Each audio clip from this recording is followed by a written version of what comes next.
Well, hello everybody, and welcome to this week's MBTV news, where we're going to be bringing you some headlines for the week ending, the 15th of May of the year 2022. I wonder, for those of you looking back at this in the future, in fact, if you're still around to look back on it, where 2022 will fit in the timeline of humanity's existence. Will it be the last year? Or the year before the last? Or will it be an inconsequential year when nothing really happened of any long-term interest? Hmm. Interesting question. Interesting question, one thinks there. But we won't go into that because we're about to escape. We're going to escape to the world of online servers and virtual worlds. Now, don't forget, those virtual worlds don't mean a thing if somebody pulls the plug on the servers. But there's a big but there, isn't there? Anyway, as I said, MBTV News highlights for the week ending the 15th of May. My name is Mal Burns. That's Mal, and then Burns. But on the web, of course, like everybody else on the web, I'm squashed. Hence, if you want to look at my links, you've got to go to twitter.com/Malburns, MALBURNS, all one word. Or indeed, twitter.com/Metaworld News. Again, two words squashed into one. The Metaworld News is not particularly important for this show, but it has interesting other things too. Right, joining me here in the studio is none other than James Atlloud. So, hello, James. Well, hello, Mal. Here we are again. We are indeed. I Mhm. just realised you're cackling again, but that's fine. You're easy enough to hear. All right. Now, James, of course, in the background here is fiddling with the knobs as usual. He's got one knob for my profile, another knob for my side profile, another knob for the two of us together. In other words, camera positions. But not only that, he's also picking up a share from my desktop where I am actually able to show you pictures and videos and web pages to as we go. It's a very cunningly devised strategy to make what is basically a talking head show into something marginally more colourful, or certainly animated, if you catch my drift. Mhm. Well, yes, that's my excuse anyway. Fair enough. What have I forgotten to say? I've given you the dates, I've given you me, I've given you James, probably given you the, well, haven't given you the whole news yet, but we might as well get started. James has, well, he will in a second anyway, be able to bring you a picture on screen, or in text as the case may be. This seems to be a PR for the Tribeca Festival for this year, which of course has it's had for a couple of years. It's had a 3D and what you call metaverse sort of category, but they've got a full section this year that gets bigger and bigger every year. They're simply called Tribeca Immersive. Um, so that was a rather nice picture there, and actually I don't know how well you can see it, but in the centre under the word immersive is the actual stage, which is sort of the avatars on it aren't quite as detailed as us, but you get the idea. They will be conducting affairs from that immersive stage, and then you've got all the sort of auditorium around them, I guess. Anyway, what else is new? This is a long way off, December the 10th, a week in December the 10th. Sounds like our OSCC conference dates, if they usually are somewhere there. But this is a VR film festival, and followed by an award ceremony and conference on January the 8th next year, which is a Sunday. Doesn't I think this is an online festival? Doesn't really tell you much at the moment. The K modal um, thing for the VR platform there is Lava Virtual. I'm not quite sure what style they are. VR Days Europe, yeah. But it's a long way off yet. But we'll find out how to get you in there nearer the day. Um, Another picture from well the it's not Hypergraph Safari or business. It's I think it's K0 as it used to be. Just to look at the web metaverse top 10, this being Web3 metaverse or any real excuse to avoid calling it the metaverse, I guess, because all this is stuff that works on the web.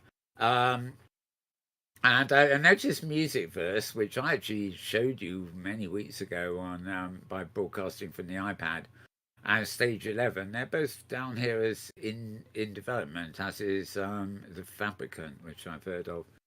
But there seems to be a list of the most popular ones. Now, you've got to remember these all work on the web, right? So anything that's in a headset only is not going to be here. Likewise, anything that's on the desktop that doesn't actually have a web equivalent is not going to be here too. So interesting stuff there. Portals, I don't know whether that's anything to do. I don't think that's anything to do with Meta, even though they've got a device called a portal. Spatial is the one there that I'm most familiar with, which is at number 5. 7 is Decentraland. Somnium Space is at 9. A relative newcomer called the Sandbox is at 8. All of those last 3, of course, are involved with blockchain-y sort of stuff as well. So, yeah, a bit dubious there. And whilst we're on the subject, this week, there's been a huge collapse. It's like a Wall Street collapse, really, for Bitcoin. Their value has tumbled. And, people are saying, yes, the anti-crypto people are saying, I told you so, I told you so. Mind you, Britain's Chancellor of the Exchequer says, yes, I'm full steam ahead with my Bitcoin. Who knows? Who knows where it will end, indeed.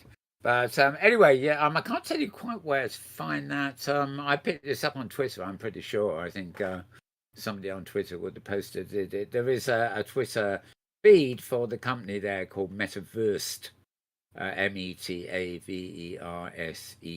They are on Twitter, so that's probably the easiest way of getting hold of their stuff. They do regular charts, so not just this one. Right. Bit of wisdom here, bit of wisdom. Naomi Wolf. There is no such thing as disinformation or misinformation. There is only information you can accept and information you do not accept. You are not born with a requirement to believe everything you are told. Rather, you are born with a brain that allows you to process the information you receive and make independent decisions. That, I guess, is a slightly unfortunate fact where the likes of Lord Emperor Zuckerberg and Putin and such are concerned. But it's a point, people on the web's going on about fake news, and unfortunately it is a real threat because it's out there. This is really a matter of sort of use your bloody head, mate. If you look carefully, you can find this sort of thing out. Which is an interesting segue that is totally unplanned, actually, for the next final picture. This is a picture of my friend Evo Henning in Kenzo in World. She's very much part of the Interoperability Alliance.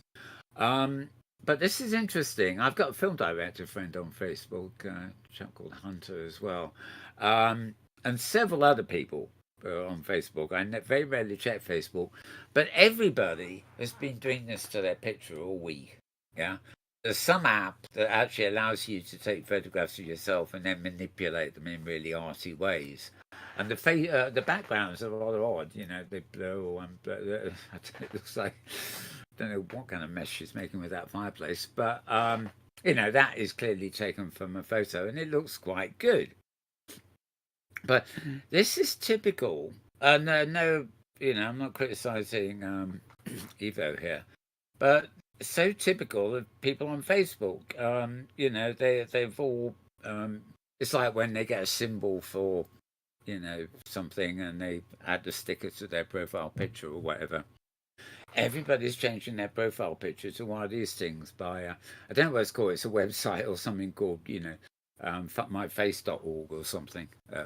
Not those words actually, but a little bit of research will show you that the company behind this, who of course, remember, they are grabbing copies of your real world likeness and scanning your facial likeness in order to do this, and they're doing it through Facebook, which is another security risk. Well, the company behind this that's doing it is actually a subsidiary of a company running out of Russia. And it's also been detected as spyware by all the systems to go around detecting spyware. So all my friends on Facebook who've been playing around with screwing their faces up for the Facebook camera have inadvertently been giving photo recognition data to a company that is a subsidiary of a Russian company. So if Russia's going to start hacking our online systems or something and wants to do a bit of facial recognition surveillance, well, you've just handed them your photos, your real world photos, because they were required to do this trick. Just thought you'd like to know that in the argument of fake news versus not. And to be honest, Facebook, what, it's just time sink anyway. Why spend another half hour of your day loading up photos and churning out this rubbish, even if it was innocent, which it's not. So, word of warning there. And if you don't believe me, you can look it all up on the websites to tell you the truth about these things. Any of the tech sites will probably do it. Okay, I'm going to put those pictures away because that's the end of the picture post bit. And before we go any further, let's start with some video clips before we get to the boring old web pages. Right. This lady is I forget her name actually. Anyway, at Bloomberg, their television people, I've actually got, well, it's actually 23.5 minutes long, and it took me a hell of a job to actually get a copy of this video. The version I'm going to show you here is literally 1 minute 20, and it was a PR highlight to advertise the actual interview. But this lady at Bloomberg is interviewing Tim Berners-Lee, Sir Tim Berners-Lee, if you're in Britain here, that is. And he's saying it's time to rethink the World Wide Web. And a great, interesting interview, as I say, it's 25 minutes odd. But this snippet, right, although it's only 1 minute 20, is kind of interesting because it's saying how Tim actually sees virtual reality reshaping movie streaming, and which of course is happening on the web now because it streams. So just have a listen to this. I wanted to ask you, coming away from your company, you say this is a mid-course action. I also like the fact you describe yourself as a geek. I always like that, people owning that word as a very positive thing. But are you thinking about also, how do you think the future of the digital world we live in is going to change? What do you think that looks like? People talk, is virtual reality, is the metaverse going to be, the future? And the answer is, well, it's going to be part of the future. It's going to be another piece. There was a time when the internet wasn't really fast enough to send movies, and so movies weren't really a thing. And then bit by bit, the computers got faster, and the networks got faster, and the discs got bigger, and now movies are a big thing. And if you have so we're getting, with VR, we're getting new media. It'll be interesting how, I think you'll be able to sit between a movie and the VR world of that movie, for example. Really? That's what I hope, yeah. I hope that we'll be able to, for example, maybe we should have a future version of this conversation in the VR world where we can see each other really well, just like we can, where we're not actually physically face to face. Okay, Tim. I've been thinking it would be wonderful to interview you in the virtual world. You've now walked right into it, if I can find it. Okay. Interesting stuff there. So the whole interview is, a lot about the web and history and everything else, so 25 minutes of it. There was no fault in that clip, by the way. Sad to say, I don't know what it is, maybe like some kind of dyslexia or something. It seems it might be, he's about my age, I think. It looks like he might be suffering a bit from something like that, but very eloquent, generally speaking, and especially in the longer interview. Which I'm wondering, there's some of these longer interviews I got here that I can't show on the show. I was thinking I might do a screening of them in World rather than through YouTube, just sharing from the desktop and avoiding copyright stuff. Who knows? Anyway, back on the other clips that I got around here. This is somebody on Twitter I see quite a bit of called John Radolph. He does have some interesting links and stuff, but he's basically done something called the Metaverse Overview here. It's only 2 minutes, and he's done a reasonable job of it, even though it's obviously from his perspective. which have led the way with real-time functionality and networking. This is training people on the future of office life where most knowledge workers can collaborate from anywhere. You'll also hang out with friends and enjoy new immersive music and social entertainment experiences in the metaverse. This is all powered by an enormous foundation in cloud-based computing infrastructure. A wealth of creative development tools have unleashed an economy of entrepreneurs and creators. Some of this creativity is happening inside centralized playgrounds, but we're also seeing the growth in decentralized open platforms. Blockchain technology is innovating by giving us a wealth of decentralized marketplace infrastructure, wallet, and transactional technology, giving you sovereignty over your own assets and identity, and enabling small teams of developers to do amazing things. That may even lead to a fully interoperable set of worlds and sandbox gaming environments, as well as new classes of games built around the collectibles first. A lot of this wouldn't be possible without the GPU innovation over the last 2 decades. That's enabled 3D engines to make it far easier to create immersive content. GPUs are also core to artificial intelligence, which enables more human-centered interfaces and may someday collaborate with us in the creative process itself. Innovations like 3D, AI, and the Internet of Things will enable simulations of many facets of our world. We'll explore immersive worlds via virtual reality, but augmented reality will layer the metaverse over the physical world. Detailed maps and positioning data will inform planet-scale metaverse applications. Network speeds are getting faster and faster, not only 5G, but another order of magnitude leap with 6G. The metaverse is going to change everything. As you can say, it said follow J Randall for Twitter. You can pause the replay if you need. Okay, this next one that I have paused actually is a smart work summit. It's a PR piece really. It's just a minute basically of this Amelia Kalman, who calls herself a futurist, hosted this smart workplace summit. And this is actually just a kind of quickie visual report on the thing rather than what she was saying.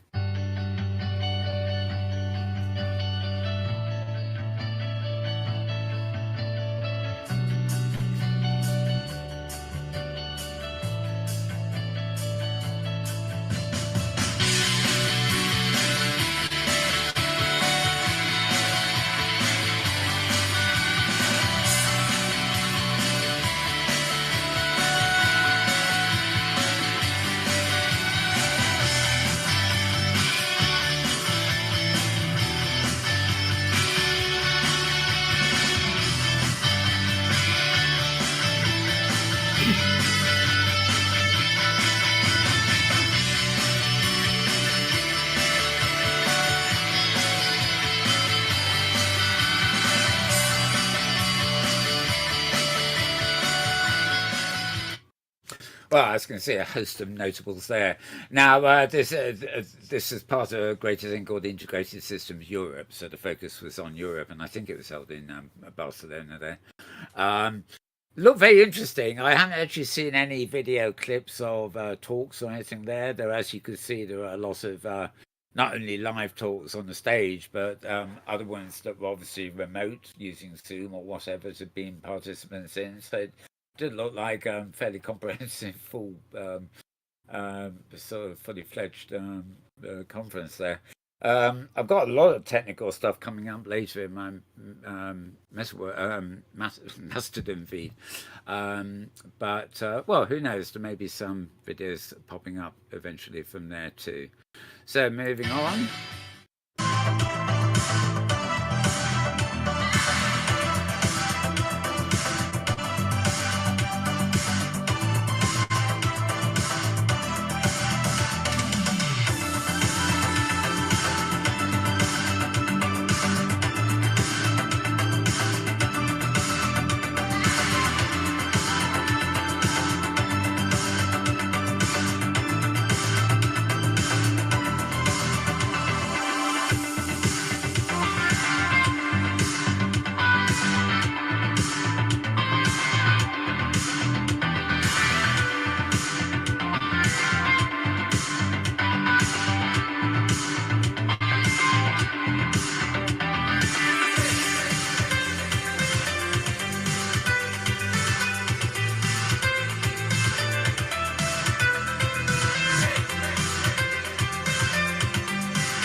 Right. Well, that was the title of that clip is actually "The Metaverse is Here. Where are you?" Are you spells as the letters are you? In fact. Now, superficially, is a roundup of all these things happening, especially fashion-y sort of things and blockchain things happening in, quote, the metaverse. That was quite impressive. And I think it was quite an impressive clip.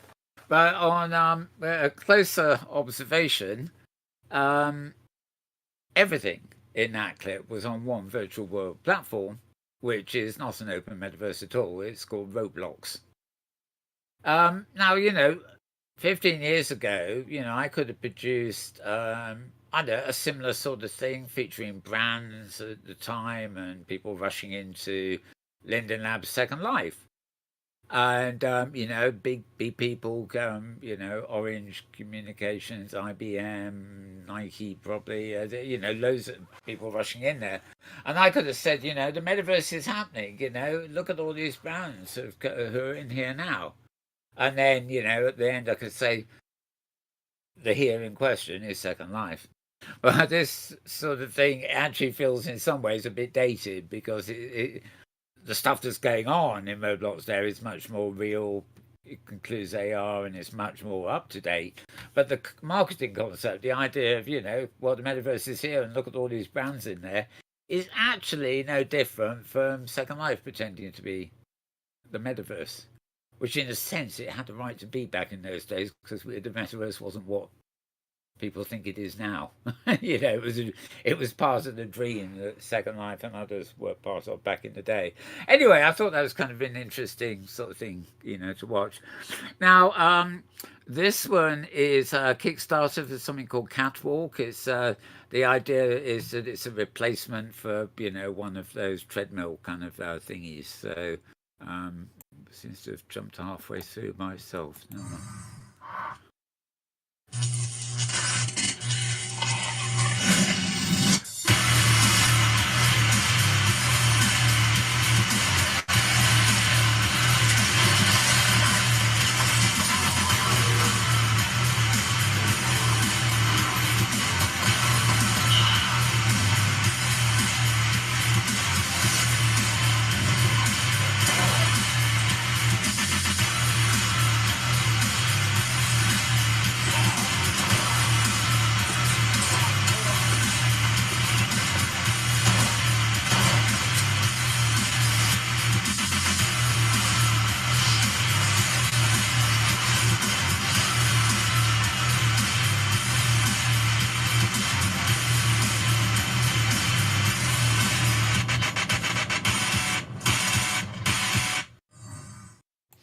Well, definitely one for the helmet people there.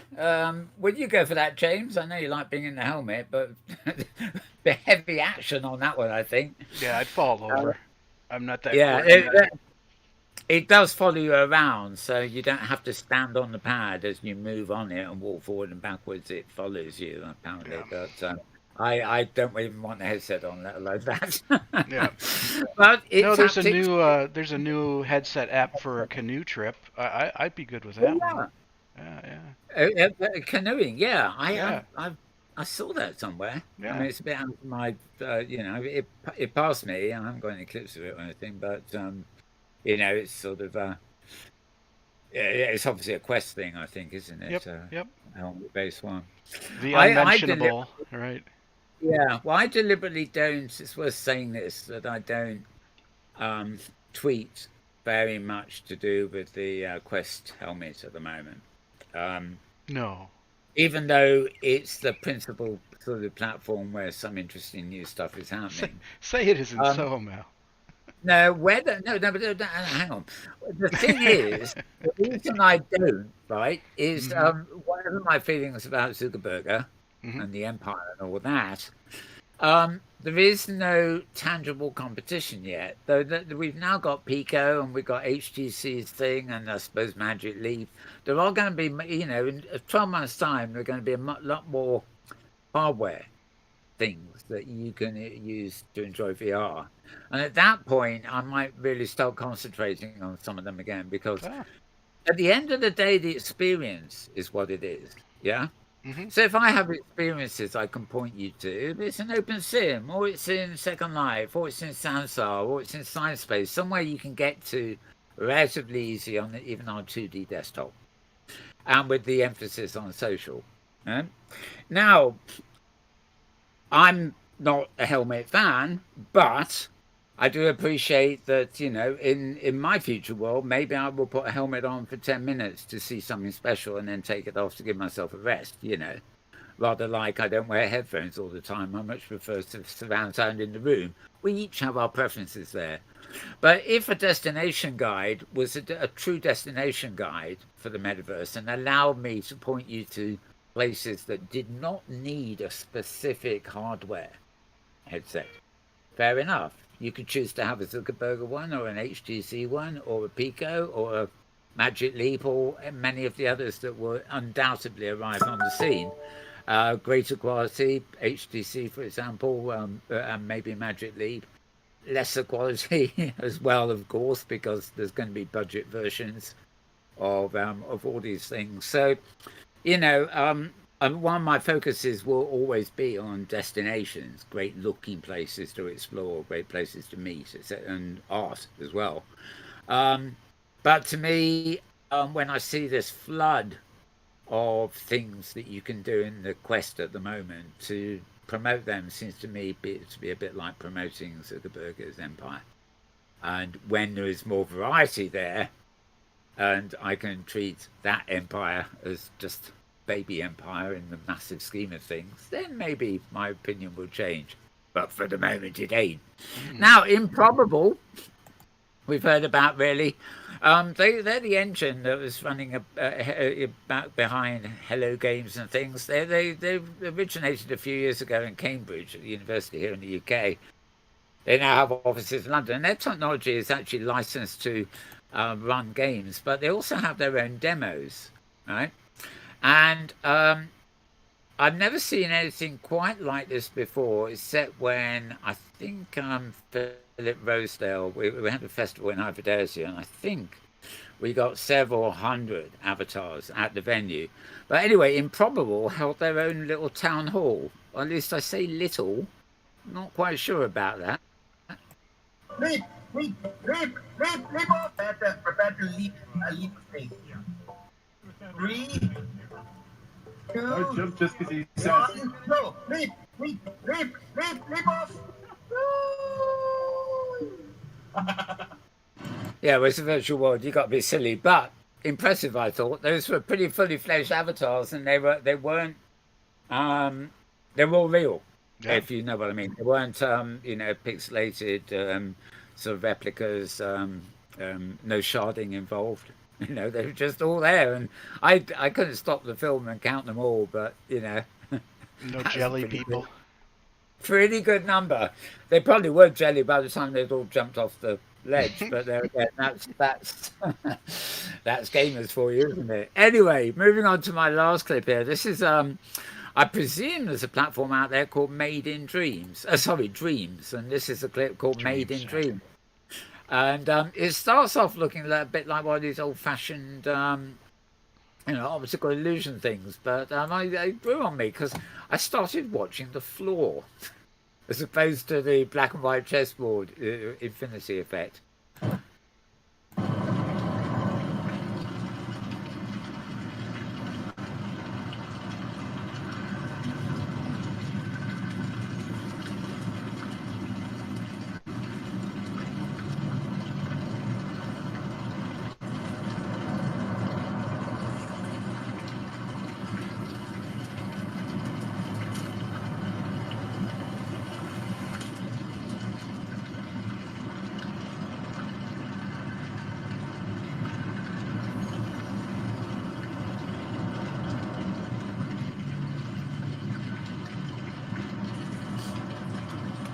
I'm not entirely sure I know much about Dreams. It feels like it's like a platform maybe for artists to create things in. It's obviously headset driven, at least this film has been filmed by somebody in a headset. Whether it's a social world or anything else or just a creative building world, I'm not quite sure. But as art goes, it's rather impressive.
Wow, got our sound effects there. Yeah, I don't know.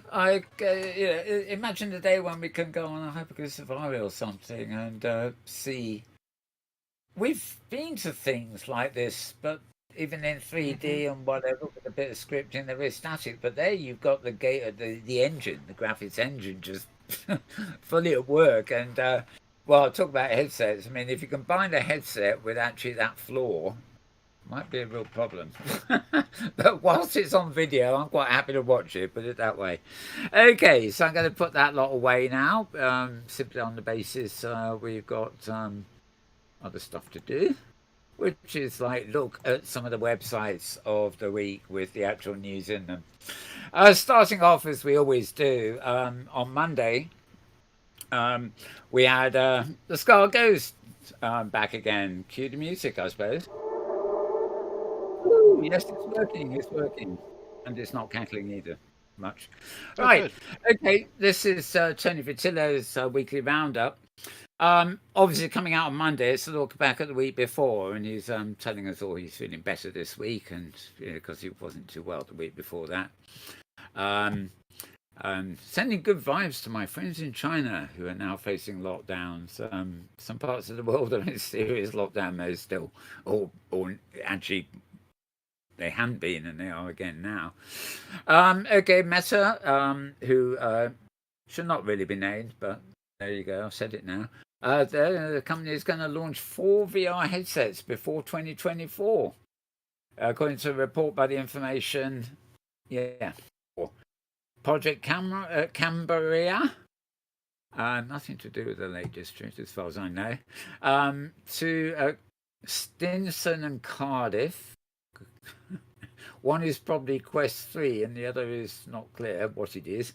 Oh, yeah, in other words, they've announced something and they don't tell you what it is. The web's also been going a bit viral this week because Zuckerberg came on and showed off the next generation of Quest headset. But as everybody said, he was meant to be previewing it and he didn't show it. He simply showed a bit of camera work, sort of an idea of what it would look like from the standpoint of being inside it.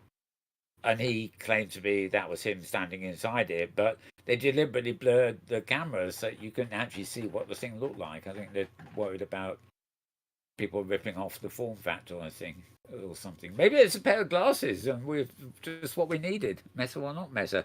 Anyway, who knows? A little bit of roundup there. Web3 is heading to a trough of disillusionment. Well, there's always next week. We'll be out of it again. The great thing about those charts and stuff is if you go down into a trough of disillusionment, there's only one way you can go. Well, it's forward, but it's also up. Right? It's more dangerous to be at the top because as you go forward, whoops, just like that video I watched, they all fall off. So take those parts with a pinch of salt or something. Right, and other news worth a mention. Anyway, I won't get into that. All you need to do to read up on that is go to scaredghost.com, which is SKARREDGHOST.com. And I'm sure you'll find that if you actually go to that address tomorrow, there will be an almost identical post called the XR Wheat Beef, but it will be dated tomorrow as opposed to this. Okay, another Skull Ghost coming up later, I'm pretty sure. I can't remember what it is offhand. Right, so that's shortish list here. Right, creative block. Now this is I'll spell it for you. CREATIVEBLOQ. Right? So it's not CK for block and it's not G for blog, it's Q. So creativeblock.com. And they're asking if NVIDIA, who of course make graphics cards and stuff like that, have solved VR's biggest problem, as they say. And well, they're looking at this. They're looking at headset design, basically. I don't know what the what the fuck. Come on, language boy. I can't think of anything else to say. What the hell is that? I've seen this photo appearing left, right, and centre. I'm very keen on glasses, but am I meant to walk around with a pair of glasses and those things hanging out the top? It's a fashion choice, right? Yeah, pancake. Well, that's true. Virtual fashion and all that. Pancake lenses. They're thinner, but they can only flash 2D images, which defeats the purpose of immersion. With things like PSVR and Oculus, and which is super bulky too. So these prototypes have ultra thin lenses that can be used for virtual reality. They're only 2.5 meters in thickness. Now, photographed without the strange things coming out the top, they look quite convenient. They've actually a double layer, so if you look carefully without those contraptions in there from the side, it looks like he's wearing a double pair of glasses. But not much bulk, but nevertheless 2 layers, if you see what I mean. I don't think that... No, that's the author. What else that got to do with NVIDIA? Ah, cute. Elephants or something. Right, okay, that's actually the top page of something that's obviously it's a page where they've followed up with other news as well. So you'll find this at creativeblock.com, creativebloq.com, and get rid of that one. Moving up, this is more haptics.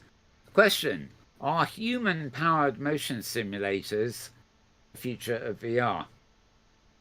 Well, this is interesting, because the idea really is that rather than just view something in a helmet, which gives you 3D obviously, and you've got some head tracking, and you've got things for hand tracking and foot tracking and stuff like that,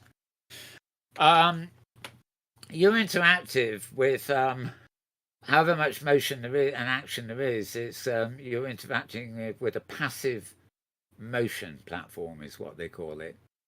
In other words, you're not relying on motors or electronic actuators. It's passive, right? But it uses your own weight to simulate physical environment via a very simple lever system. Now, as I understand it, well, I don't understand it. It's all new stuff, really. I'm often likened to when you have a pedal bike, for example. You have these little things called dynamos that attach to the wheel you're pedaling, and they multiply because it's the small wheel, it goes faster than the big wheel you're pedaling on, and then it's attached to another small wheel and then a smaller one, and they get successively faster because of the scaling system. So when you get to the tiniest wheel, that one's used to generate electricity, and that's usually enough to power the lights on your pedal bike. So by pedaling your bike and moving, you're also powering the lighting system. So the idea that we could use our body, for example, to power things is not actually that far-fetched.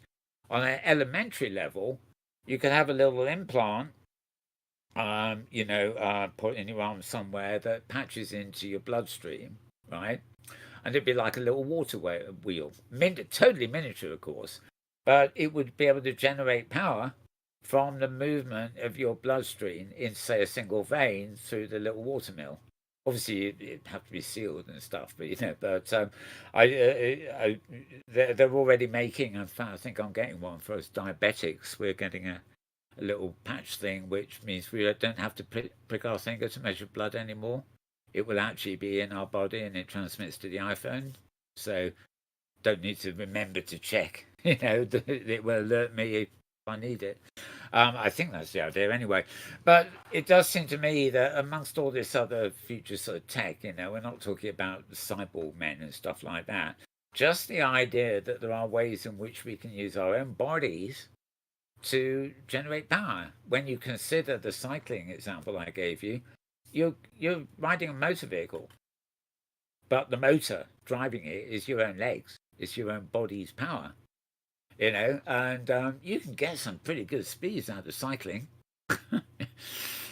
All the more dangerous if you come off. But so the question here they're asking, sometimes less is more, whether they can take a simple idea.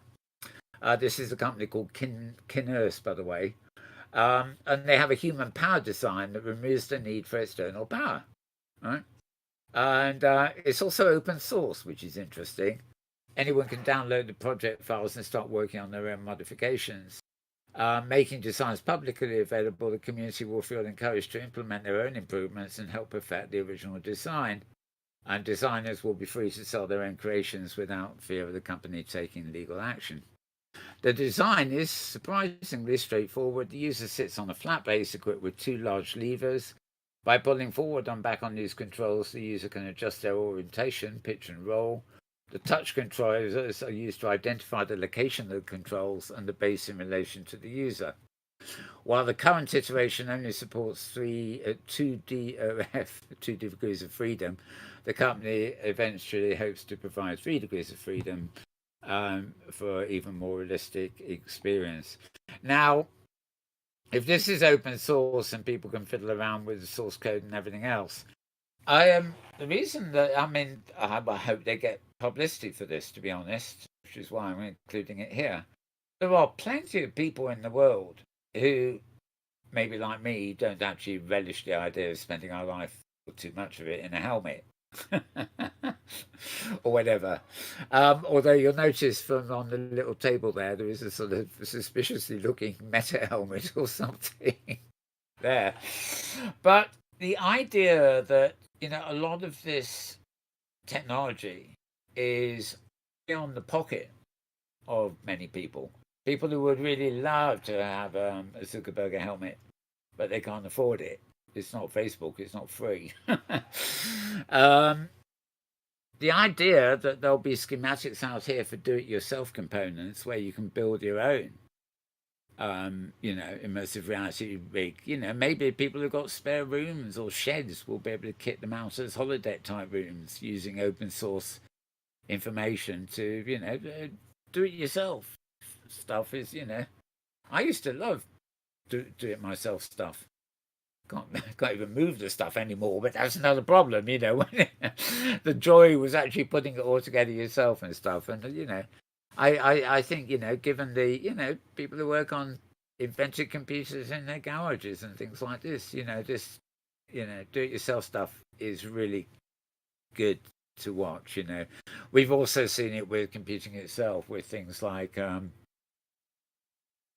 can't remember the name of either of them. I got both of them. Arduino is it or something? I think one is called, and the other one is Raspberry Pi. Raspberry Pi. Yeah, I've got a couple of them. They've made great remotes. People, the hobbyists working with those things have come up with some incredible stuff. They are still hobbyists, so you very rarely see anything on sale anywhere that is made with like a Raspberry Pi motherboard or something. You can often find the starter kits on sale, but then it's up to you. It's like Meccano or Lego. You got to do it yourself. Well, why not? It's a great saving if you can get it right. So anyway, this post is at vrscout.com, vrscout.com. And it quite literally says a human powered motion simulator is the future of VR. That was on May 9th, a few days ago. Do remember, by the way, that I'm giving you the websites for these links, but I can't give you the actual direct URL. But if you follow me on Twitter and click on the links to these pieces, it will take you to the actual page as opposed to, in some cases, the home page of the articles. Anyway, that was at vrscout.com. Moving on. Another familiar site here we have roadtovr.com, ROADTOVR.com. And on a similar thing, Ben Lang talking here, researchers from Carnegie Mellon University have demonstrated a practical system for full body tracking in VR using cameras mounted on the controllers to get a better view of the user's body. So basically, VR body tracking today requires the use of extra hardware that needs to be strapped onto your body, like Vive trackers or IMU trackers. And that makes it a non-starter for all but hardcore VR enthusiasts with lots of money and time.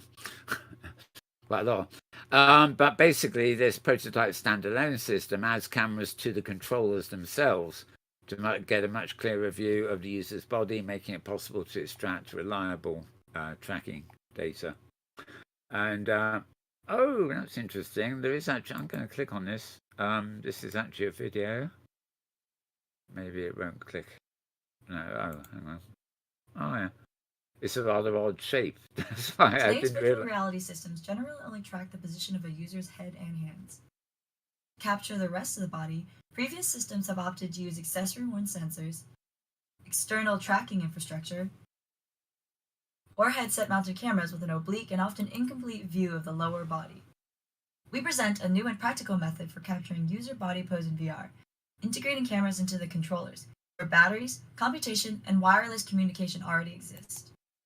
By virtue of the hands operating in front of the user during many VR interactions, our controller-borne cameras can capture a superior view of the body for digitization.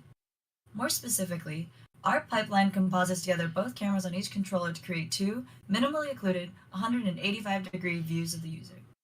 We then estimate the 2D body pose in each view. We use the resulting key points to create two more views that are torso normal aligned and compute two more body poses.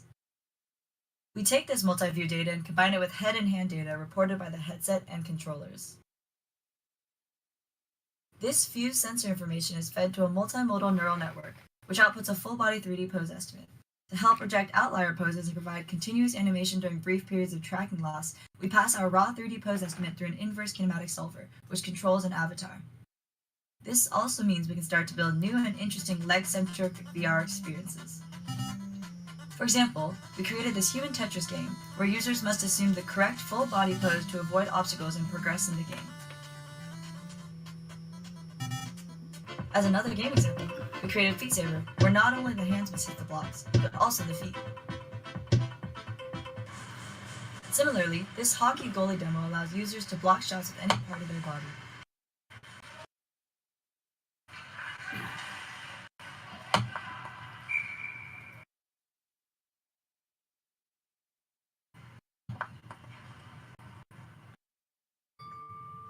Uses in health and fitness are possible too, such as this balance exercise app, which could be part of a rehabilitation regime. We can also extend the repertoire of exercises that VR fitness apps track, such as rep counting squats, 2, 3, and lunges. 6, 7, 8. Please see our paper for technical and evaluation details. Oh, well, there you go. Oh, now I see it was bigger. I don't know why that's wide. I've downloaded it, as you probably saw anyway. I love the way she described. We'll now look at some applications. These are strictly feet-centric, which is something funny about that, given that we're so used to platforms where you haven't got any legs. They obviously had to trying to make a point there where they were showing stuff that really uses the legs.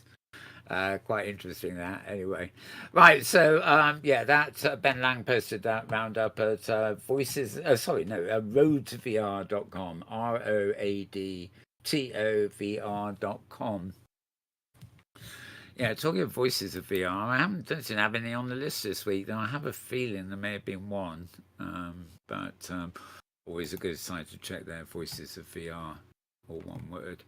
Right, this is a post at medium.com. It's actually by none other than Tony Parisi, so I have to include it here, really, don't I? Built to last, standards for the metaverse aren't just about interoperability, they're about creating content that stands the test of time. A lot of stuff in Medium is actually behind a paywall, but as from what I can tell, this one isn't, which is nice of him. Anyway, it's him talking, basically. It's all in the title. Does it stand the test of time, the created content? Basically, his own opinion and look back at a lot of things. I do notice he references stuff here I've been hearing about elsewhere, like the GLTF file format as a standard for VL assets.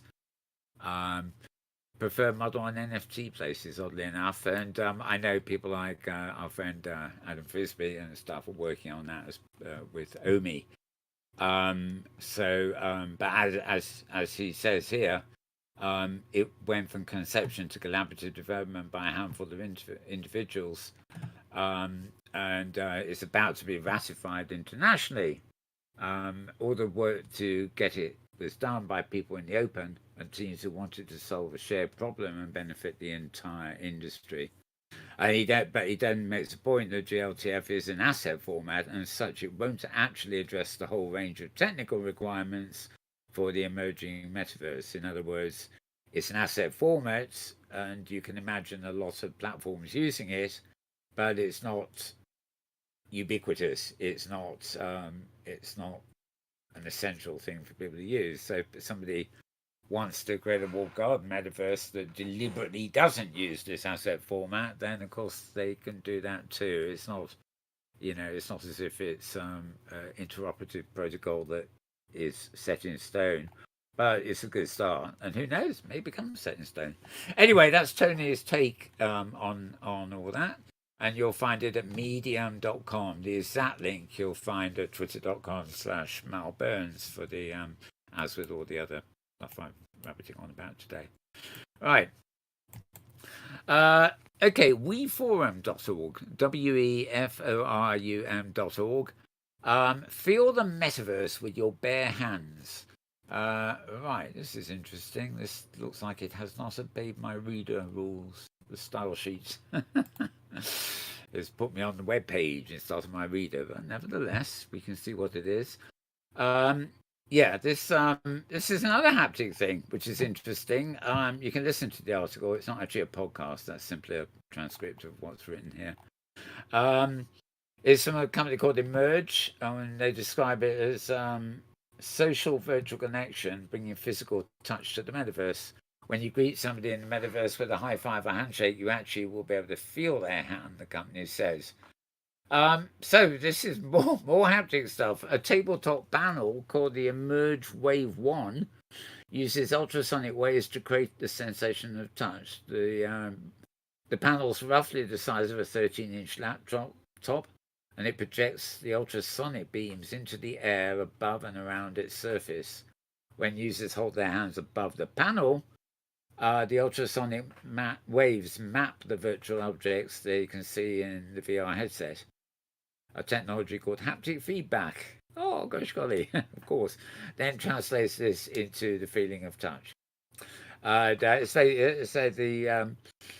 Using motion like vibration or shaking has been seen already. For example, the haptic technology is what makes your iPhone vibrate, for example. And haptic motion can also be created using motors and air pockets. So read more about that if you will. This is published by the World Economic Forum, by the way. So pretty. That's what the. It's not We Forum. It's WEF Forum. You see what I mean? World Economic, WE, and then Forum, FORUM, but all one word, of course. weforum.org. Okay, moving on. The VR ARA, this is the VR AR Association, to give them the full name. XR, extended reality, of course, usually, well, it refers to the whole field of VR and AR and everything else, really. Very frequently, it's WebXR too. Complex workplace accidents. They reckon XR is the perfect workplace investigation communication tool. Yeah. We just need to use it. Yeah, they got some examples showing what can happen there with plastic explosions, etc., and fires and whatever. Basically, it's all about using virtual reality or the greater category of XR for coping with emergencies, emergency operator training, all the sort of stuff really you need there. So this is a PR piece issued by the VR THEVRARA.com. Full link in my Twitter feed. And moving on. Site we've been to before a few times, I think. Sciencefocus.com. So that's science and then focus, but squashed into one word. .com. Beginner's Guide to the Metaverse, what it is and how you can access it and more. There's so much of this shit flying. Well, sorry, titles like this one. But Alex Krotowski, I met her several times actually. She's a journalist here in the UK. She was I think, Channel 4 and the BBC. She's done so. She's around and about anyway. And at Science Focus, a site like that, you're obviously not getting the hype here too much. They do mention the Zuckerberg's name, but that is in context, of course. What exactly is it? And Meta showed off a new vision for the Metaverse where you could be thrown into a virtual video call at any moment. Terrifying, what she calls it. Well, Zuckerberg himself is terrifying. Isn't it very funny? He was photographed somewhere about a week or so ago, and there's been a big argument on the web as to whether he's an alien or not. And it was a selfie he posted. He looked like an alien or something. I don't know whether it was the eyes or something, but people thought, hang on, is this guy actually real? No comment. Right, so she mentions Roblox here anyway, and a whole load more. Ground zero for the Metaverse is difficult to pin down. There's some people suggested it goes right back to the Great Exhibition of 1851, Crystal Palace, where Victorians were able to behold the wonders of the first fax machines, submarines, and mechanical birds. In a sense, it was a metaverse filled with wonder and held together by the latest technology. And yeah, that's got to be a visualization. Oh no, it's a painting, I think. Well, I was just going to say they didn't have that good quality cameras in those days. It's a painting. I see. Screen photography. It's all down to the artist to capture it, really. So that was a great exhibition. Wonderful stuff. Actually, it's interesting. A few years ago, there's a chap, Richard Elan, I forget what his avatar name is in Second Life. He runs one of the radio stations that sort of looks back at classic, music of bygone eras, as well as rock and stuff like that. And it must be 12, 15 years ago, they had a build in Second Life of the Crystal Palace here as it was. In the exhibition in the middle of London. What's left of it was soon moved because this was a huge world exhibition. It was like the O2 Arena. It was built for the job, and repurposed afterwards. But it's actually quite interesting because Richard, he played the sort of a contemporary role of like a Richard Dimbleby or something, and he's got this amazing voice. He was able to mimic the BBC voice of David Dimbleby down to a T, and he was giving us a monologue as the Avatar actors who were the king and queen, and then all the other things. And they came by a train, but it only came about 100 yards around the corner. It was very funny, but also amazingly well done. Anyway, a bit of reminiscence there. So anyway, to find out more about this, you're quickie guide from Alex Grotowski, you can go to sciencefocus.com. It's very easy to sort of pause on any one of these things and go overboard. Right, another weekly must see, if you see what I mean. This is Charlie Fink's Roundup at the Week in XR. The text one, anyway, that you'll find at Forbes.com, Forbes.com. And fairly easy to find, but again, you can get it exact page by my Twitter feed. Looking at big AR announcements, including the AR Core Geospatial API that Google released. Hang on. Oh, wait, no, it's coming up in a bit, right? Okay, so he recapped on that. Project Cambria, the thing that Zuckerberg showed but didn't show. And Meta, the old Facebook company. They had an app called Venues, and they had another one for work, and God knows what. They've all now been merged into Horizon Worlds. So don't know about that, but anyway, it's all, you just go into Horizon Worlds, I guess, on the Zuckerberg helmet, and you can then choose, I suppose, from Venues or whatever. Live Nation, live concerts. So it's just a roundup of stuff, some of which I've included here, some of which I haven't. Oh, I haven't included this one, actually. Tony Vitillo, the Skull Ghost blog. Tony also posted a post called Meta in the next 24 months being crucial for his leadership. Long extended blog, as Tony writes, of course. If you go there for the week sneak peek or anything else, you'll be able to find it easily enough.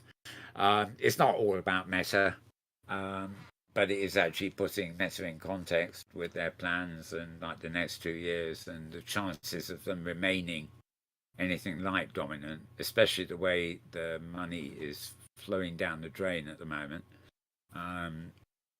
Will Zuckerberg get to 2030, which is his target date?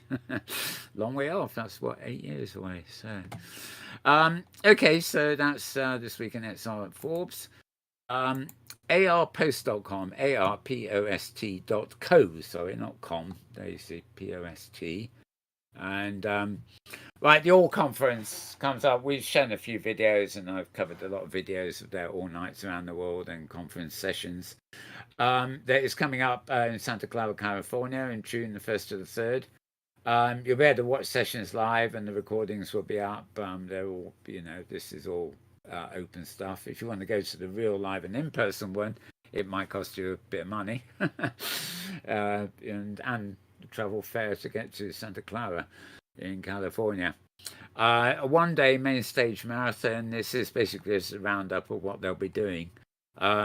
It's provisional, I think, but as you can see, they've got a lot of Lenovo, Niantic, HP, Autodesk, Magic Leap, Nvidia, Blipper, some company called Meta, Google, Haptic, Snapper, Metaverse, Realware. Or a roster of people, and plus. Sorry, I don't understand. Well, you're not meant to, you stupid woman. Sorry, that was. Oh, it wasn't Alexa. It was Google. Never mind. Okay. Sorry, I've got too many assistants around here. They're meant to shut up when I'm live, but they don't always. They like to show me up sometimes and misbehave, shall we say. Okay. Oh, yes. Neil Trevat at the Kronos Group will be giving a kind of keynote there too. So anyway, this is just a roundup of what will be happening at all. And June, it's only 3 weeks away, so it's pretty imminent. Just find it at arpost.co. Just co. It's not a com. It's a co. Right. Moving on to xrtoday.com. And there we are. What are VR moon boots? Realistic VR movement. Well, I look at these contraptions. I thought, well, you're going to wear a helmet. I mean, might as well weigh down your feet too. I actually went for the longest walk ever yesterday, and I'm regretting it. The fact that I was in not winter boots, but heavy wear that make my ankles ache today. God only knows what would have happened if I'd been wearing these things. But they are a bit more subtle than they look. You've got these rotatory things on the bottom and stuff. I suppose they're the equivalent of roller skates for helmet wearers, although they go with the helmet. You don't put them on your head, as you can see. You put them on your legs. Obviously, a useful thing if you want to build, virtual worlds that actually have legs in them. You're going to need something on your feet, maybe on your actual legs too. These moon boots are insulated footwear designed to keep the wearer's feet warm during spacewalks. Yes. So you go take your helmet to the moon? I don't know. EctoVR has taken this idea, created a virtual reality version that will revolutionize how pardon me, world experiences metaverse content. Key features: users will be able to have immersive experiences like anything before. What's the offering all about? Oh, good question. They bridge the skills gap by simulating full-scale training environments in industrial scenarios, for one thing. Enables practical simulations that improve safety and productivity by creating a realistic and intuitive user experience. And its rugged carbon fiber construction makes them exceptionally smooth and reliable, accommodating most shoe sizes. They're safe, comfortable, and keep you engaged. Right, I think there's a thing in here about them being, despite the look, they are actually apparently quite lightweight, but I can't actually see that, so maybe I'm imagining things. Just wishful thinking that the contraptions that size will be lightweight. I don't know. Anyway, it's got the whole blurb about it here. So read all about this at xrtoday.com. xrtoday.com. And we're getting near the end of here. Okay, this is interesting. Yeah, another. He doesn't seem to be doing the rounds every day anymore, but he's getting around. Phil Rosedale, gfmag.com, gfmag.com. It's a full interview with him. It's a new interview, though I suspect the questions, took some of the questions from stuff he's been talking about recently anyway. What's interesting is that this site, GF Mag, is a global finance. They're a financial affairs magazine. So obviously he talks about what is learned and larger hopes for the metaverse, but also 2 decades of experience managing an online world, including development of a virtual currency traded around the globe. Because, of course, Linden currency, the platform is available all over the world, so naturally its currency is. So he talks about the metaverse a little bit, but then he moves into interaction and the currency and different types of fees and the development of how the Linden dollar evolved and how it compares to crypto and stuff. So very specifically they're talking a little bit about the financial sort of thing. So you'll find this, as I said, at gfmag.com, gfmag.com, and a link to the direct page will be you can get via my Twitter stream, which of course is twitter.com/Mal Burns, MALBURNS. Right, and the last 2 here by the look of it. A site called the Motley Fool. I never. Every time I see this, I think it's a satire site or something. It's not. No, it's a financial advice. I know. Yeah. I don't think it's a farce. I think it's real. No, it is. It's okay. genuinely real. I've just got who would want to create a site called fool.com, which is about anything but foolish. Anyway, that's it. It's the banner headline calls itself the Motley Fool, but the address is simply fool.com, FOOL.com. And a chap called Chris Hill writing here, but he's sort of reviewing and talking about a book called The Metaverse and How It Will Revolutionize Everything, which has actually been out about 3 weeks ago now. And the author of the book is Matthew Ball, who's sort of known as a sort of innovator of theory when it comes to the metaverse. I don't really know for sure. I don't know how to describe him. But there's an embedded podcast here as well as a transcript. He talks about technical challenges bringing the metaverse to life, the murky future for all involved, and why Nike may have a meaningful exposure to the metaverse. Don't know about that. Okay, free podcasts. You can get them at the podcast center. And yeah, this is the transcript basically. I don't think there's a click to play link on the page itself. Yeah, I think if you want to actually listen to it, you got to follow the link at the top of their page there. So, podcast or interview, call it what you like. Always very interesting. He's pretty much an expert in what he covers. And finally, this one's from today, which is what prompted me to hesitate earlier. This is on a site called androidpolice.com, androidpolice.com. And as you might expect, they're concerned with Android operating system by and large. But you probably know of Google Maps, and there's an advanced technology from them now called Live View.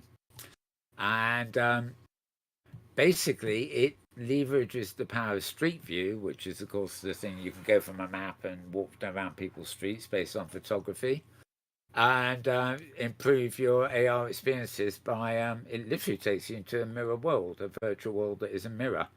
Now, I'm trying to ask myself why the heck I haven't got a video for this. I've got the article, but I definitely had. It might have been a very short video that didn't. I haven't got. But basically, it had a scene of London, and instead of being Street View, it was well, this kind of stuff. That's right. That's Google Street View, where you're moving through it with a. Come on, where's the London one? Oh, it's not here. Okay, I'm going to just go through quickly. There we are, we're on Google. Here it is, introducing it. Oh, I think that's it, and of course it's a miniature.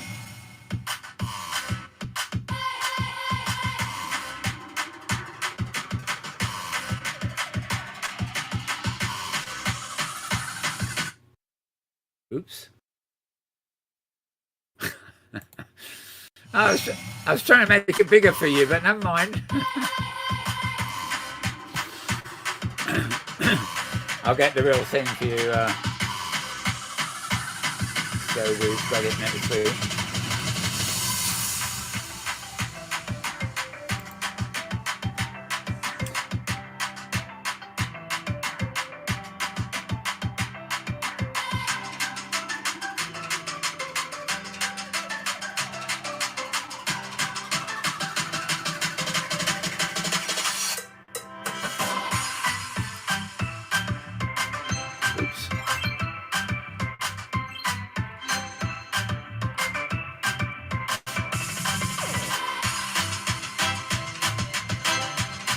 Okay, well, of course, that's very small for you folks, and I don't think it's actually really got the bits I was looking for. I will endeavour to find it. Unless, actually, it's come to think of it, maybe coming up in a minute. Okay, that's the last of my web pages for this week. We've found our final destination is my feed at Mastodon, which you'll find at mastodon.social/@Metaworld, and this is the roundup as we sort of see it in the browser. A lot of stuff here this week, and I'm going to pass by a lot of it. All these IEEE things are actually International Computer Society. It is actually their VR sort of division, but it's highly technical. For example, long papers on interaction design. It is all video, by the way. You know, people delivering the papers when they get around to realizing they're on air. Good morning, good afternoon, good evening, and good night, depending on where you are in the world. Welcome to the Interaction Design Center. Okay. Yeah, I'm glad we got that. Certain somebody got there first with that. Well, it's an outro for me, but never mind. And actually, it's a good tomorrow wherever you are. He's got it wrong, but he's Yeah, I suppose flattery is a whatever. Imitation Okay, is so a form of flattery. yeah. So another papers. They're oral papers, of course, looking at locomotion in virtual worlds. This is all the 29th IEEE conference on virtual reality and 3D user interfaces. So this is, it might look a bit boring, but it's all very, very relevant to what we're into. Another one on inclusive VR, another one on rendering, another one on methods of perception. There's some interesting stuff in that one, actually, particularly. Another one on medical and healthcare uses. And finally a normal video, as it were. Okay, this one's quite interesting. This is flying into the metaverse. This is Cecilia, who I can't pronounce. It's a presentation flying into the metaverse through books and culture. She's one of the participants of the All Nights in Florence, Italy, as it were.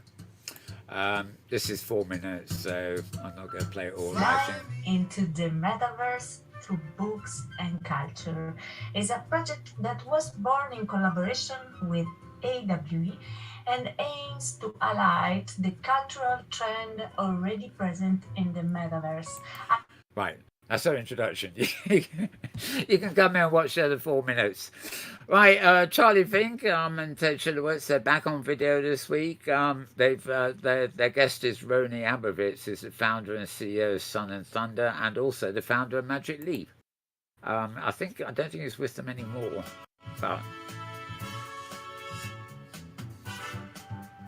never did find a video version of last week's with Brad Oberman, but never mind. It does get there in the end. There you are. Sponsored by Verbella. Gentlemen, great to see you this morning. An auspicious day, and Roni, I think you have now reached the level of you need the velvet jacket with the 5 timers club. I kept thinking that Roni was on this show like 5 times, but this is actually just the 3rd. Yeah. Only. Okay. So you owe us 2 more. Okay, let them talk. Okay, Charlie Fink, Ted and co there with the Week in XR. They're not to be confused with the actual Roundup post of Forbes. This is their... they actually go live on the OR site now, but it's recorded simultaneously at YouTube, and this week at least they seem to have got it in sync with video too. Right, near the end of the week, issue of Between Realities this week, of course. Their guest was somebody called Batty something 1564. Do I remember any of this? You think they could actually chop off their long intro, but never mind. Faces, new watcher here. How's it going, guys? Hey, good to see you, Face of 1,000 Faces. Thanks for coming. We appreciate it. We do appreciate it, and that's it. That's all. That's all we appreciate for today. Oh, that's helpful, isn't it? Right. Okay, so Between Realities there. A continuation, or rather the earlier ones from this week of the IEEE papers. Immersive visualization and virtual production. So that begins to start looking into 3D interfaces and even cinema. Papers, multimodal VR. And papers on negative effects of VR. So look at both sides of the argument there. And this actually is rather odd. F Realities podcast. YouTube, or actually the users at YouTube, sometimes post these videos and they don't exist because what they're doing is they're advertising it. They're giving you a placeholder for something in 3 days' time. So I inadvertently posted this earlier in the week without actually opening it and checking it. And in fact, it was a placeholder for something that didn't actually go live till I think it was yesterday. But at least it's on the list for once. And then, of course, right at the early part of the week is our favourite one here. At least I say with James here. James' favorite. Yeah, similar stories to what you had covered. The NVIDIA headset. They had a big laugh at the funny looking photograph as well with the bunny ears, looks like eyes. But it was great to have Kyle back. Kyle was the founder of the show, I would say, and if you like his style of humor, it's fun to listen to them. Yeah. let them. It was very heavy meta show. They're talking a lot, and I guess probably the most interesting thing. I don't know if you saw. Have you seen the codec avatars that Meta Labs are working on? Yeah. Yes. They're very photorealistic. So. Yeah. Again, as I said, I just tried, until there are things, I don't want to promote a kind of avatar that only works in Zuckerberg helmet world. Sure. Yeah.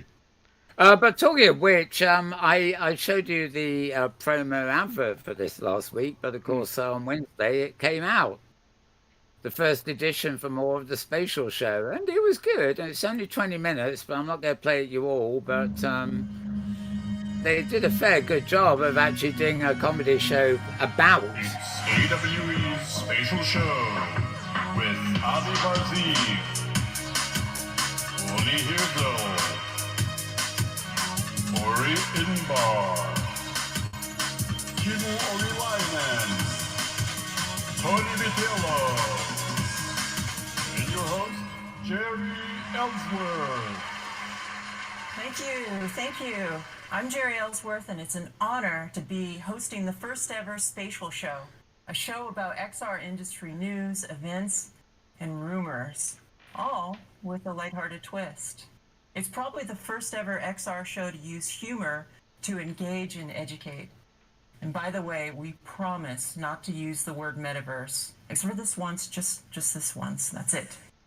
Yeah. And I'm happy to announce my startup Tilt 5 has launched and is shipping its first product.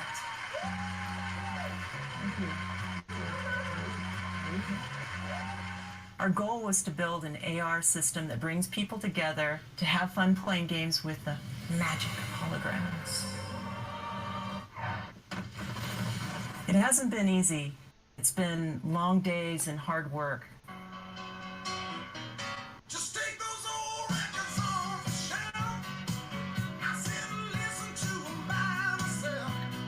We're based here in Silicon Valley, the heart of many an XR company.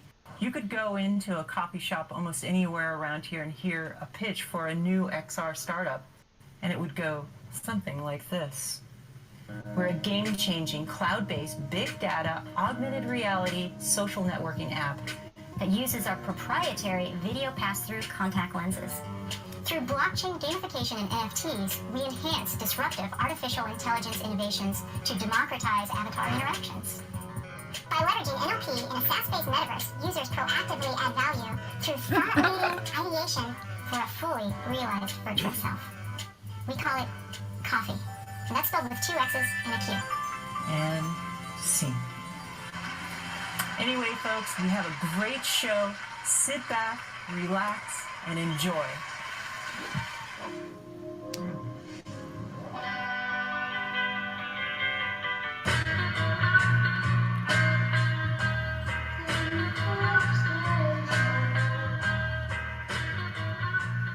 Welcome to the Vintage Spatial, where we look back at AR and VR devices from way back. My name is Vinny Vintage, and today we tell the story of the first commercial device that literally glued together AR glasses and a depth camera.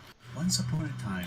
Well, I can't play all 16 minutes of this. Actually, I thought it was 20, so it's not too bad. But they try and do little skits that are very different from each other, so... about to show you how to become Iron Man in real life while on a tank. Possibly. The 7th Metaworld Expo 2016 by AWE 2017. All couple hundred of us at Meta will all be throwing away our mouse and replacing them with absolutely nothing. And that's exactly what happened. Like magic, it all disappeared. Only to reappear in 2021. I am proud to announce that starting today... Is your avatar secretly trying to kill and replace you? We'll have more of the industry's latest killer app coming up later in the show. But first, a new animated children's show is airing on YouTube, Twitter, and TikTok. It's called The Metaverses and features adorable green forest creatures called metaverses that use the word metaverse for every noun, verb, and adjective. Gather, Metaverse children. Your brother in Crypto Metaverse has been captured in the Metaverse by the evil Dr. Meta. Yes, we need the Metaverse at once to save him from certain Metaverse. Who among us could... Metaverse. Elon Musk's elite team of crypto philosophers confirmed this week that reality is indeed a simulation. The final proof was, you guessed it, NFTs. Unfortunately, they also discovered that humans are simulated too and therefore unable to exit the sim. The only first seen in the early... Now, I'm going to interrupt because I forgot, I haven't got a post on this, but I'm sure, and we are a not safe for work program, I think, sort of, right? Madonna has got into the NFT markets. Madonna joins the Metaverse, and she's released these NFTs. Good timing. Have you heard about this, James? Yeah. Yep. Yeah. Well, it has gone down mixed reaction. Probably amongst those who can afford them and those who can't, but also Madonna fans. Do you want to get an NFT of Madonna's vagina? Only if I can live next to Snoop Dogg. She grows trees out of it. Sure. And it's all about birthing and, you know, trees live long, and actually it sounds quite interesting. And believe me, I mean, I actually have a film from the 1970s before anybody had even heard of Madonna, and she is, even back then she was frequently seen without clothes. Put it that way. I won't say what else she's up to, but yeah, she's unabashed, and she's not bad for 63 years old. Although, to be honest, I mean, you have this sort of avatar-y Madonna as well, which is animated to grow the trees out of you know what, and yeah. But yeah, I'd almost forgotten to mention that obviously I don't think people here are actually that much phased about it, but I know that I mean, in the American Congress, for example, you're not actually allowed to even use the word vagina, let alone the alternatives. I don't know about their courts, but you know, I remember some time ago there was a bit of a shock horror over that, and of course they're trying to forget that they even, you know, these things called vaginas won't even exist shortly, because they won't be able to mess with them, will they? Yeah. Anyway, did you say that was America? Yeah. Oh, okay. Yeah, there's yeah, things are a bit different over here. There's a program on Channel 4 at the moment, which really surprised me. I don't really watch TV, you see. It's supposing how much things have changed. It's called Naked Attraction. I think you can find it in America on some hidden streaming service or something. But anyway, it features full frontal nudity, and it's like a blind date thing, you know. You start off and, like, say a woman comes in, she's, say, fully dressed, but she's looking for a date of a guy. And as we go along the screens, she's got 5 guys to choose from. The screens move up, and the first thing she gets to look at is the penises. Yeah. Okay. And, you know, so she chooses which penis she likes to look off best. But then the screen moves up and you get the torso, you know, and she maybe modifies her thoughts. And then it moves up to show the actual face. And then she makes a decision based on everything. And I mean everything. I wish the screens came down instead of up, because it feels like it should actually finish with the genitalia. But of course, the inverse is on the same program. Then in part 2, for example, it would be a man that comes in fully dressed, and the women expose themselves the same way. But what's even more funny is that, you know, whilst they're appreciating their, you know, the endowments or whatever one calls them, they're talking about, you know, things like, oh, I would love to do that with that. And, you know, the camera actually closes up into quite an immense amount of detail, sort of, you know, you know, to show that, well, in the case of women, especially the variety of offers, so to speak. But I didn't dream of, after all these years, that was even remotely permissible on mainstream television. Right. And it is. It's not a cable, it's Channel 4. All right. They're mandated for minorities, but I've always thought the minority thing is rather serious. But I mean, you know, once I got over the novelty of this, I mean, I was not tempted to leave the TV. You know, I would have to wait an hour after the news for it to come on, and nah, not going to do that. But I was very, very surprised. So yeah. Anyway, yeah, about Madonna, of course. Anyway, back to this wonderful thing here. We're at the end now. So where amorous couples met online as avatars, tying the virtual knot in VR seemed par for the course. The upside is that it's now possible to combine alcohol and hands-free VR with this next-generation HMD from Valve. The downside is that it won't save you from your mom nagging about grandkids. Celebrities like Reese Witherspoon and Paris Hilton have taken a break from important social and political causes to help promote NFTs. Some people say there's a serious gender gap in the metaverse where women are lagging behind men in terms of speculating on virtual land and art. But in a new study of average American adults, scientists found that women are simply smarter than men. The company formerly known as Facebook made news this month by changing their core values from move fast and break things to live in the future, work fast on long-term impact, and respect your colleagues, who are now called Metamates. While respecting his colleagues, Mark Zuckerberg, seen here as an identical replica of his metaverse avatar, also announced Meta employees are now called Metamates. New uniforms coming soon. Thank you, and stay real.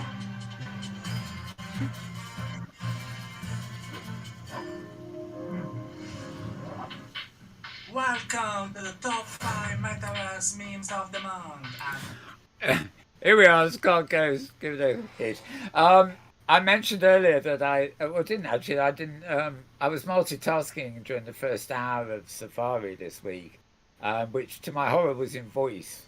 I would normally prefer voice, but I'd actually had it muted because I was actually at the live taping of this show on YouTube. Or the live premiere, I should say. So I was listening to this when I should have been listening to voice in OpenSim. I was in the audience, so I was chatting and sort of, great stuff. I'll be back for more kind of thing.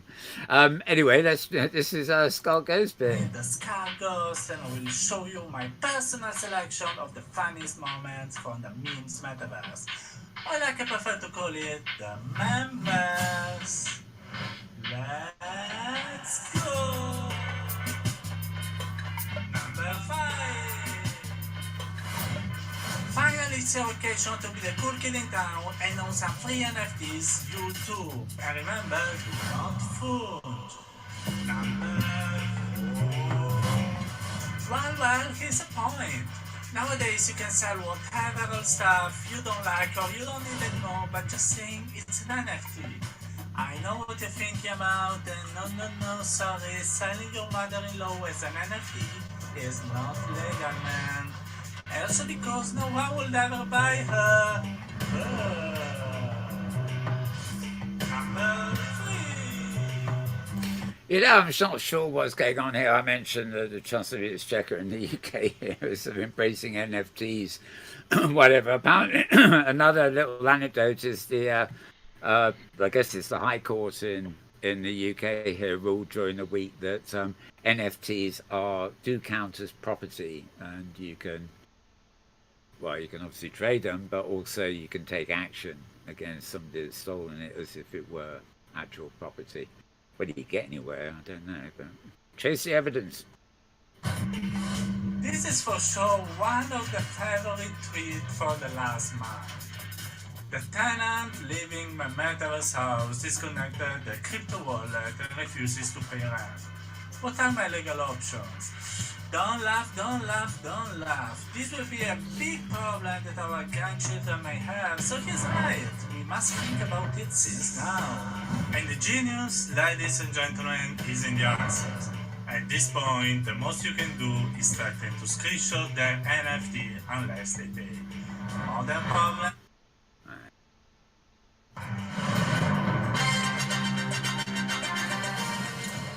Unexpected news come from a leak from the Apple headquarters. The new upcoming Apple headset will come in 25 16K displays. pass through X-ray vision that will make you see naked the people around you, NASA technology audio, and a full NVIDIA RTX 4090 as the main processing unit. It features inside a chip that lets you control the mind of the people around you, and the launch is in May of this year.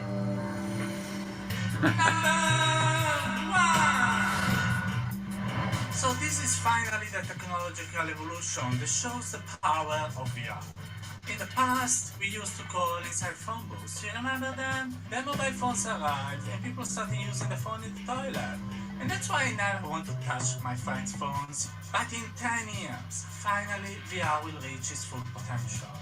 With phone booths where you can sit and enjoy VR and have phone calls all together. And that's it for the classification of the top best 5 Metaverse moments. Don't forget to tag me at ScartGhost, the best memes and funny posts you find around. Moving forward. DAOs in 3 months. Vinny Vintage, your good old angel and early investor in MetaView. Coffee. It is an actual coffee mug. You can touch it. Yeah, I think that was a gag thing. I think that was the last bit. The improviser will come with the retina projectors that will find the images directly into your eyes. Yeah, not all. Okay, you go and check that out anyway. I haven't ruined it all for you. I just skip forward for various bits. 20 minutes there. It's funny. Some bits are funnier than others, I got to admit. I love their references to meta, as it were, because they're clearly in the same space as me. I actually thought, I should be there cracking some jokes. Maybe I'll write to them and invite myself into one. But anyway, they are taking applications for people who want to think they're funny and want to be part of it, doing sketches and stuff. They weren't too sure. I think they want to try and do it every fortnight, but they did acknowledge that the production time to get that initial one out was a lot, shall we say. It took away from stuff they were meant to be doing elsewhere. Right. Actually, there is another one here 5 days ago. Metaverse research with somebody called Michael Abrash. It's just basically talking about metaverse research for researchers, kind of thing. It's about 15 minutes. Today on Building the Open Metaverse. Our experience of the world comes in through our senses, and our actions are mostly from our hands. And so if we can drive our senses more accurately and give those experiences, and if we can let our hands be, full 25-degree of freedom manipulators, that is really what we are. Welcome to Building the Open Metaverse, where technology experts discuss how the community is building the open metaverse together. Hosted by Patrick Cozy from Cesium and Mark Petit from Epic Games. Hello everyone and welcome to our show, Building the Open Metaverse, the podcast where technology share their insight on how the community is building the metaverse together. I'm Mark from Epic Games and my co-host is Patrick Cozy from Cesium. Patrick, how are you today? Hey Mark, I'm super excited for today. Okay, well they do stop introducing themselves and get on with some chat, so that's a very good one too. And let's see, May the 8th, that was about this time last week, wasn't it? So I think I've given you the roundup there. As I say, with the Computer Society papers, which are like oral delivery, which are very interesting too. There's a hell of a lot in that feed this week, but we'll see how it goes next week. There are more and more video cast type things coming up online all the while. So with that, we really are at the I was going to say I'm at the end of my tether. That's not the right expression. We're at the end of the show. James, your thoughts on all that stuff? That's a lot of stuff. No, I don't have anything to add. Nope. It is a lot of stuff, actually. I realised we're back to our 1 3/4 hour 2-hour format. All right. Okay, thank goodness we haven't got another show afterwards. Though actually, it is quite good discipline when we do have, but it does mean Does mean we're on a tight leash with this one. Right, okay, folks. Well, hope you enjoyed the show, should we say? Found something of interest, and maybe even stuff that you want to follow up on the links we handed out. Do remember you can go to twitter.com/malburns, that's MALBURNS, to find those links and a lot more. We only managed to cover a fraction of the links I sent out on this show, but there you go. Right. So I think all we can do is say goodbye. Do you want to say goodbye, James? Well, goodbye, everybody. Take it easy. You're imitating the shit. You need a voice morpher, don't you? Oh, sure. Right.